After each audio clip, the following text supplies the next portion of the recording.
Some New York City neighborhoods are, well, they're just places on a map. But then there are the others, the ones that are more like characters. They've got their own personality, a real history, a story so powerful it becomes part of the city's very DNA. And today, we're getting to know one of the most famous characters of them all, the Upper West Side. We're going to explore the landmarks, the legends, and the whole vibe that makes this neighborhood a true New York story. Just look at this view. Seriously, it tells you pretty much everything you need to know. On one side, you have that incredible green rectangle of Central Park. On the other, the Hudson River. And tucked right in between is this amazing grid of streets and avenues. It's a neighborhood that's completely defined by what's on its edges, water and trees. And that gives it a sense of space and calm that, let's be honest, is a pretty rare thing to find in Manhattan. And this quote right here, it absolutely nails it. The Upper West Side, or the UWS as everyone calls it, isn't just about the streets and buildings. It's a feeling. It's this perfect mix of brainy energy, an artistic soul, and this comfortable, lived-in kind of grandeur. So in this explainer, we're going to unpack that mindset by meeting the key characters that really shape this iconic New York story. So how do you really get to know the soul of a neighborhood? Well, you got to meet its most important features. We're going to look at the parks, the architecture, the cultural centers, and the streets, not as just things, but as the living, breathing characters that give the Upper West Side its totally unforgettable personality. First up, let's talk about the two characters that literally shape life in the neighborhood. You've got Central Park on the east and Riverside Park on the west. These aren't just nice perks, they are the neighborhood's lungs, its playgrounds, its escape hatches. They really do set the rhythm of daily life here. What's so interesting is how different these two characters are. Central Park is the world-famous star, right? It's basically the world's backyard, a massive, bustling hub of activity with those manicured lawns and something always going on. Riverside Park, though, is its more introspective sibling. It's a quieter, more relaxed retreat that just follows the beautiful curves of the Hudson. It's your serene escape from all the city buzz. Okay, so from the green spaces, we're turning to the characters that are literally etched in stone. The architecture of the Upper West Side, it's like a master storyteller. It tells this incredible history of ambition, elegance, and really the invention of modern city living itself. Now, this story didn't happen overnight. For a while after Central Park was created, the UWS was actually pretty slow to develop. But then, boom, things just exploded. A building craze in the late 1800s started to give it that residential feel. But the real game changer, the crucial moment, was the subway's arrival in 1904. That was like pouring gasoline on a fire. Suddenly, this area was easy to get to, and those magnificent grand apartment buildings started shooting up, followed decades later by huge cultural projects like Lincoln Center. And this is what you get. While the big avenues have these grand apartment towers, the side streets tell a totally different story. They're lined with these beautiful, classic rows of brownstones and townhouses. It creates this cozy, charming, almost European kind of feeling. This is that quintessential Upper West Side streetscape you've seen in a million movies and TV shows. So if the buildings are characters, the Dakota has to be the mysterious leading role. It's not just an apartment building, it's a landmark completely wrapped in legend.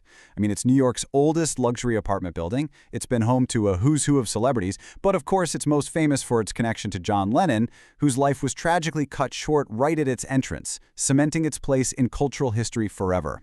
But the Dakota isn't the only star in the show. The skyline along Central Park West is just a gallery of architectural titans.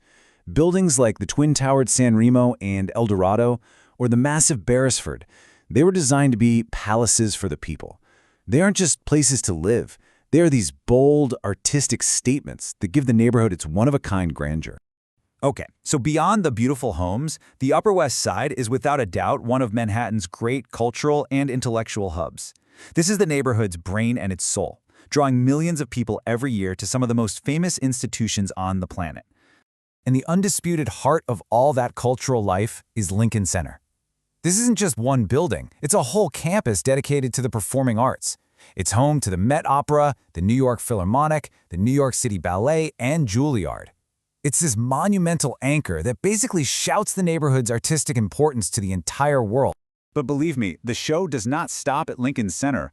You've got the iconic American Museum of Natural History, where we've all stared up at those dinosaur bones.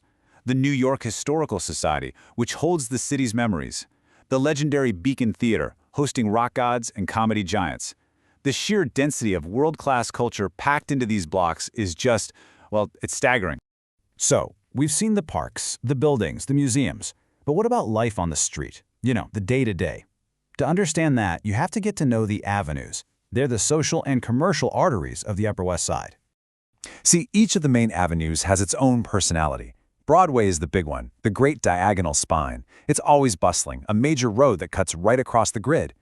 Columbus Avenue feels more like a shopping street, you know, lined with cute boutiques and stores. And Amsterdam, that's where you really feel the local vibe. It's packed with an amazing variety of restaurants and bars where everybody hangs out. And speaking of hanging out, you cannot talk about the UWS without talking about food. The neighborhood is defined by its culinary institutions. And these aren't just stores, they are multi-generational landmarks. You have places like Zabar's, a world-famous gourmet heaven, or Barney Greengrass, which has been serving the city's best smoked fish for over a century. They are woven into the fabric of daily life here. They're as much a part of the neighborhood's DNA as the parks and brownstones are. And getting around couldn't be simpler. The neighborhood is basically served by two main subway corridors. You've got the 1, 2, and 3 trains running right under Broadway, and then the A, B, C, and D lines run along the edge of the park on Central Park West. Super easy to get anywhere in the city. When it comes right down to it, the character of the Upper West Side is so strong it's become a character itself in pop culture. Think about it, from the romance and tragedy of West Side Story, which was set in the very area cleared to build Lincoln Center, all the way to the hilarious everyday life of Seinfeld, whose characters made these streets their personal playground. The UWS is a backdrop that somehow always feels like it's part of the plot. So when you put it all together, the Upper West Side is this fascinating paradox, isn't it? It has the grandeur of historic buildings and the cozy comfort of a real community. It's got the brainy energy of world-class culture and the quiet escape of two incredible parks. Which really leaves us with one big question. Can a single neighborhood truly offer the perfect balance of everything that makes New York City so great? The Upper West Side? Well, it makes a pretty compelling argument.